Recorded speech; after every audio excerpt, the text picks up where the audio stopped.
Ever hear some strange noise in your house? Do you automatically think there might be an intruder, especially when you're alone at night? Well, Frank Bowen's daughters did complain. Frank thought that this is just their imaginations. Why would he believe otherwise? Although some furniture was randomly moved. But Frank assumed it was the girls messing with each other. Yet, when an intruder takes his whole family hostage, he is forced to confront that the noise is not strange anymore. This is the story of Daniel La Plante, a name that sends chills down the spine of anyone familiar with his horrific crimes. Daniel's case is one of the most haunting true crime stories in modern history. But who was he? And how did his life lead to such darkness? Daniel La Plante was born in 1970 in Townsend, Massachusetts. From the very start, his life was filled with hardship. His family environment was toxic, with reports of abuse at the hands of his father. His parents' strained relationship and the neglect he faced would leave deep emotional scars. As Daniel grew older, his behaviors became more concerning. He often had trouble fitting in with others. At school, he was isolated, preferring to keep to himself. Teachers and classmates described him as the odd one. Some even said that his behavior was unsettling. While other children played and laughed, Daniel seemed to retreat into a world of his own. But it was just more than shyness. Something inside him was beginning to change. His interests in strange things, like hiding in dark places, and his fascination with people's lives, raised red flags. It wasn't long before these unsettling behaviors escalated. In December 1986, a normal family in the town of Pepperell was about to experience something they could never have imagined. The Bowen family, Father Frank and his daughters Tina and Karen, were living their quiet lives when things started going wrong. At first, it was just little things, a door that was ajar, a light that was left on, but soon these small inconveniences turned into something much, much darker. Frank, his daughters, and their friend Kathleen walked inside the Bowens' home around 5:30 p.m. Upon their arrival, they found that the radios were blaring inside the house. The lights were on, the TV was on, and all of them were blaring with sound. Frank was alarmed and started walking room to room, trying to figure out what was going on.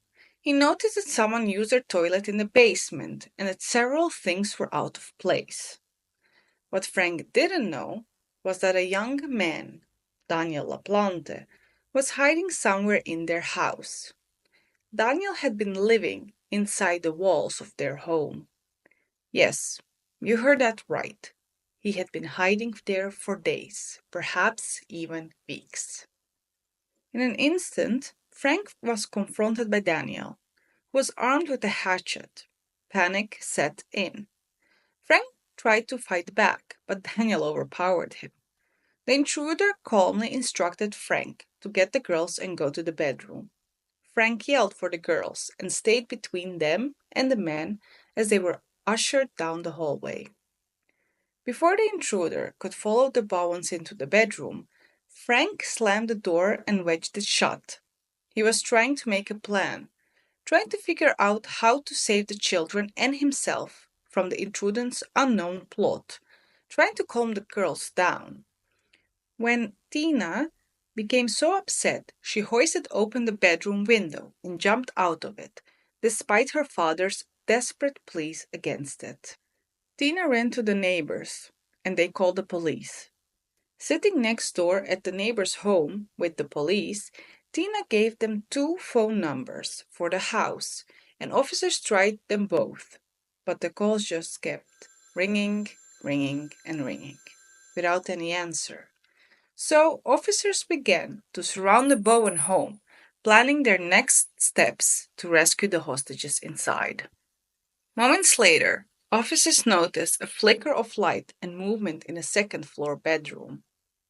Frank Bowen stepped up to the window, hollering for police to come help. Frank told officers that the intruder was either somewhere else in the house or had fled the scene. He lowered the two girls out of the window to officers waiting below and then jumped out himself. The family reunited with Tina at the neighbor's house as the police began to file into the Bowen home. The police found that La Plante had disappeared without a trace. They also advised the Bowen family to seek shelter at the nearby hotel. Then, on December 10th, when Frank returned to the home to retrieve belongings, he spotted a man in the window as he approached the door.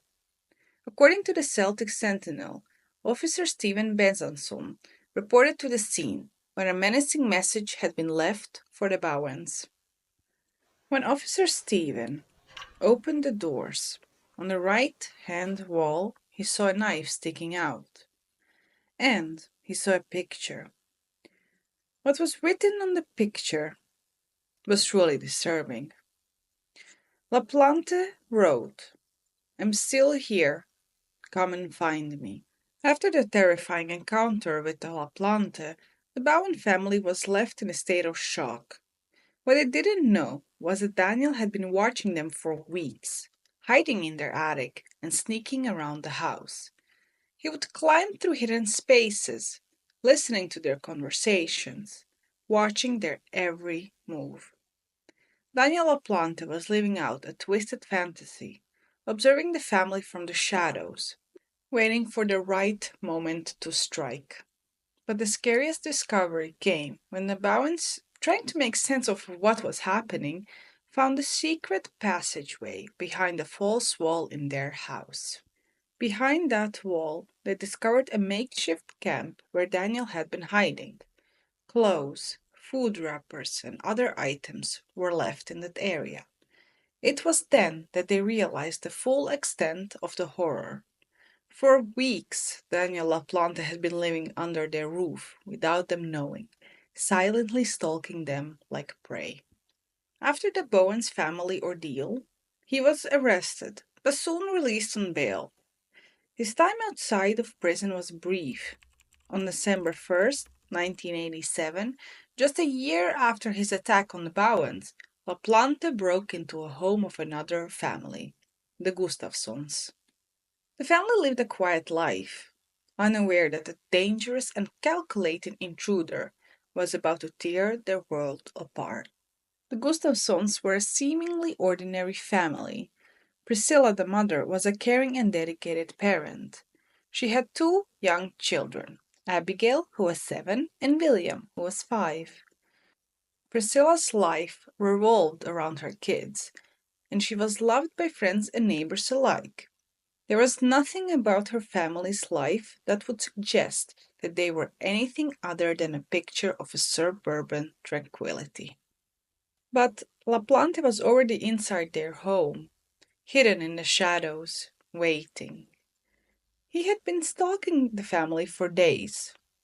Report suggests that, much like the Bowens, La Plante had been watching them closely, observing their routines and waiting for the perfect moment to strike. He stole multiple items from the home, including a cordless phone and a cable box. According to the court documents, La Plante continued to steal from multiple homes in the following weeks, but his crimes took a violent turn on December 1st, when he returned to the Gustafsons' home and murdered Priscilla, as well as her two children, Abigail and William. Priscilla was last seen alive, picking up William from a babysitter around 1 p.m. After that, she returned home. La Plante tied Priscilla, who was several months pregnant, to her bed in the master bedroom and locked William in the closet.